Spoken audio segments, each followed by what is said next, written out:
start this again. Yes, we do. It's been 5 hours and you can't tell we've done anything. Everything we rake up, the wind blows away. My blisters have blisters. You're the one who got us into this. You just had to break into my mom's bathroom. For a stupid candy bar and a Coke, and it was diet. It probably only cost your mom $1, but look at all this work I have to do to pay for it. This is crazy. This consequence isn't for the stuff that you took. It's for doing something you weren't allowed to do. You mean something we weren't allowed to do? I wasn't the only one in that bathroom. We only went in there to get you. No, you went in there because you wanted to, just as badly as I did. Don't you even realize how much you hurt my mom? Are you even sorry? Chris, calm down. No, I'm not sorry. Your mom is making a big deal out of nothing. She has 1 million kids just so she can boss you all around. She bosses us around because she loves us. No, she bosses you around because you let her. Well, I don't have to let her, and I won't. Hey, stop it. Chris, what has gotten into you? I'm sick of her, Aaron. She's rotten. Everything she does is rotten. And every time I'm around her, my life becomes rotten too. You can't blame me for your crummy life. Yes, I can. No, you can't. Hey, whose side are you on? She's the one who got us in trouble, remember? No, Chris, we got ourselves in trouble. Only because of her. No, Chris, it's the jelly donut all over again. Don't you dare bring that up. Wow, this is finally getting interesting. Maybe I'll stick around after all. Chris, you think you're mad at Micah, but you're really mad at yourself. No, I'm pretty sure I'm mad at her. Right back at you, dude. I know it's hard to admit.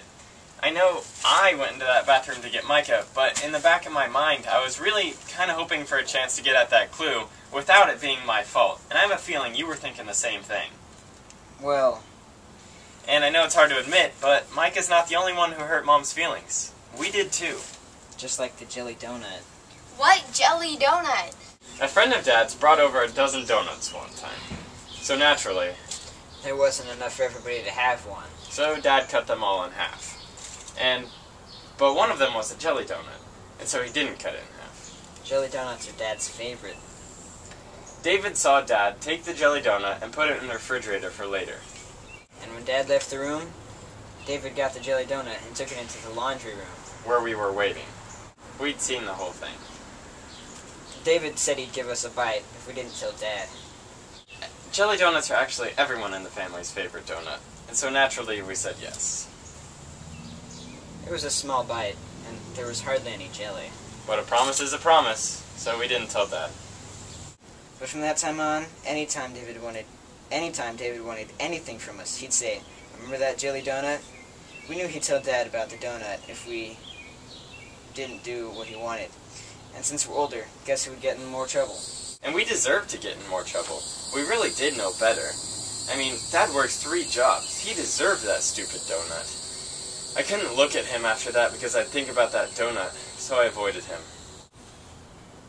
Every time David brought up the donut, we felt worse, and pretty soon, the guilt was too much to handle. So the next time David said, "Remember that jelly donut?"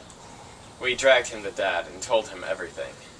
I'll bet you really got it then. Nope, Dad didn't know what we were talking about. He didn't even remember the jelly donut. He just quoted Numbers 32:23. "Be sure your sin will find you out." Taking a jelly donut isn't exactly a big sin. Any sin is big. We might not have thought it was at the time, but we sure did later. So we apologized. And you didn't get in trouble? No. Dad said he'd give us grace like God gave him. Well, why didn't he give us grace this time? I think it's because we weren't sorry. I mean, really sorry. I'm sorry already. You're not sorry. You're sorry you got caught, not that you did the wrong thing. Who cares? Why don't we just go tell him we're sorry and get out of here? Don't you ever think of anyone other than yourself? Do you know why we're at this house raking these leaves? Sure, because we made your mom mad and she wants to punish us in the worst way she can think of. So she found a house with an endless supply of leaves in the yard. No, it's because Miss McGreedy lives here. Oh, I didn't know that. Who's Mrs. McGreedy? She goes to our church. Her husband died last year just as the leaves began to fall, and they never had any kids to help them with the leaves. So what? Can't she rake? She's in a wheelchair. Last week, she told my mom that she doesn't open her back curtains anymore because seeing the leaves makes her cry. She says that they remind her of her husband. You were wrong, Micah. My mom doesn't boss us around. She guides us to better opportunities. I'm here because I want to be here, because I did the wrong thing. I sinned against Mom and against God. Mom forgave me, and God forgave me. And the love that gave me that forgiveness compels me to love others. You're right, Aaron. I don't want to waste any more time being angry because I feel guilty. I want to do the right thing and feel good.